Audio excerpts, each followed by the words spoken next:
হঠাৎ করে আজ বাপের বাড়ি চলে আসলাম। হরে কৃষ্ণ বন্ধুরা, তোমার সবাই কেমন রয়েছো? আশা করি সবাই ভীষণ ভালো রয়েছে। তো বন্ধুরা, আজ সকালবেলার থেকে ব্লগটা স্টার্ট করলাম।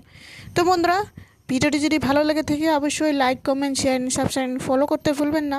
তাই এই যে সকালবেলা উঠে আগে এই যে খাওয়াটি রেডি করে দিই। বর তো যাবে তাড়াহুড়া করে, ও তো 8টা বাজলেই বের হয়ে যায়। তো তার আগে এখানে 6টার সময় আমি খাওয়াটি এখানে বসাই দিয়েছি। তো প্রথমে এই যে পনির আলু দিয়ে একটু সবজি করব, পনিরটি ভেজে নিয়ে নিলাম। একটু পুঁই শাক নিয়ে নিয়েছিলাম, পুঁই শাকগুলো সুন্দর করে তার আগের দিনে আমি সুন্দর করে বাছাবাছি করে রেডি করে রেখে দিয়েছিলাম। সকালবেলা ধুয়ে শুয়ে এই যে আমি বসাই দিই। শাকটি হয়ে যাওয়ার পর তারপর এখানে এই যে টমেটোর আদা সাইজের একটু কেটে নিয়েছি, সুন্দর করে ভাজাভাজি করে একটু লবণ হলুদ দিয়ে 2-3টা কাঁচা লঙ্কা দিয়ে সুন্দর করে ধনিয়া বাটা দিয়ে চাটনি করে দিলাম।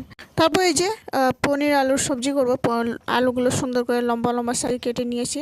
একটা টমেটো দিয়ে সুন্দর একটা মশলা একটু পেস্ট করে রেখে দিয়েছিলাম, একটু আদা দিয়ে তারপর একটু জিরা দিয়ে সুন্দর করে পেস্ট করে সুন্দর করে একটু ভাজাভাজি করে তারপর এখানে জল দিয়ে এই যে উতল আসার পরে পনিরগুলো দিয়ে দিই। তারপর এই যে সবজি একেবারে রেডি সকালের খাওয়া। তো বাইরের কাম কাজগুলো শেষ করে নিয়েছে, এই যে ঘরটি ঝাড় দেওয়া হয়নি, ঘরটি পরিষ্কার করে তারপর এখানে খাওয়াটি রেডি করে দিয়ে দিই। তো এই যে ওপরে খাওয়ায় আগে চুপচাপ করে নিই, কেননা কাম থাকে কাজ থাকে, তো ওপরে খাওয়ায় আগে ভাগারাম করি। তারপর এখানে আমার পূজার কামটা শেষ করি। সকালে পূজার কামটা শেষ করে তারপর এখানে আমার এই যে প্রসাদ দিয়ে তারপর আমি এখানে সকালের খাওয়াটি খাইনি। তো খাইনি আবার কি মনে হলো যে ভাবলাম একটু বাপের বাড়ি ঘুরে আসি। তো বর তো দোকান ওখানেই, তো একবারে চলো যাই আসি, সন্ধ্যাবেলা এসে পড়বো। অনুরাধাও অনেক দিন ধরে করতেছিল, তো চলো চলো, তো আজ বের হয়ে পড়লাম।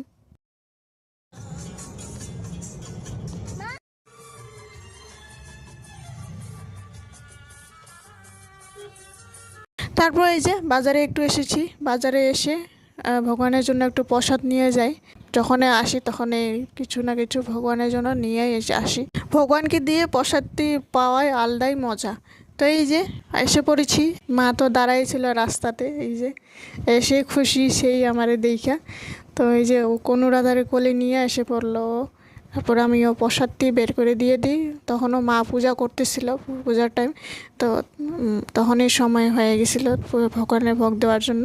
তো একটু প্রসাদ নিয়ে আনছিলাম, প্রসাদ দেওয়ার সময়ও তখন একবারে ঠিকঠাক হয়ে গেছিলো। তো এই যে পূজা দেওয়ার কামও করতেছিল। তো অনুরাধাও এসে ও খেলা আরম্ভ করছে, একদম খেলা বস্তু যত আছে সব বের করে নিয়েছে। তারপর এই যে কলা এনে দিতেছে আমারে, এই যে বাড়ির কলা, ঘরের জাহাজি কলা, গাছের কলা। তো এই যে কি লম্বা লম্বা সাইজের কলাগুলো, এই যে সকালের প্রসাদ। তো বন্ধুরা, ভিডিওটি ভালো হলে অবশ্যই লাইক করে দিয়ে যাবে।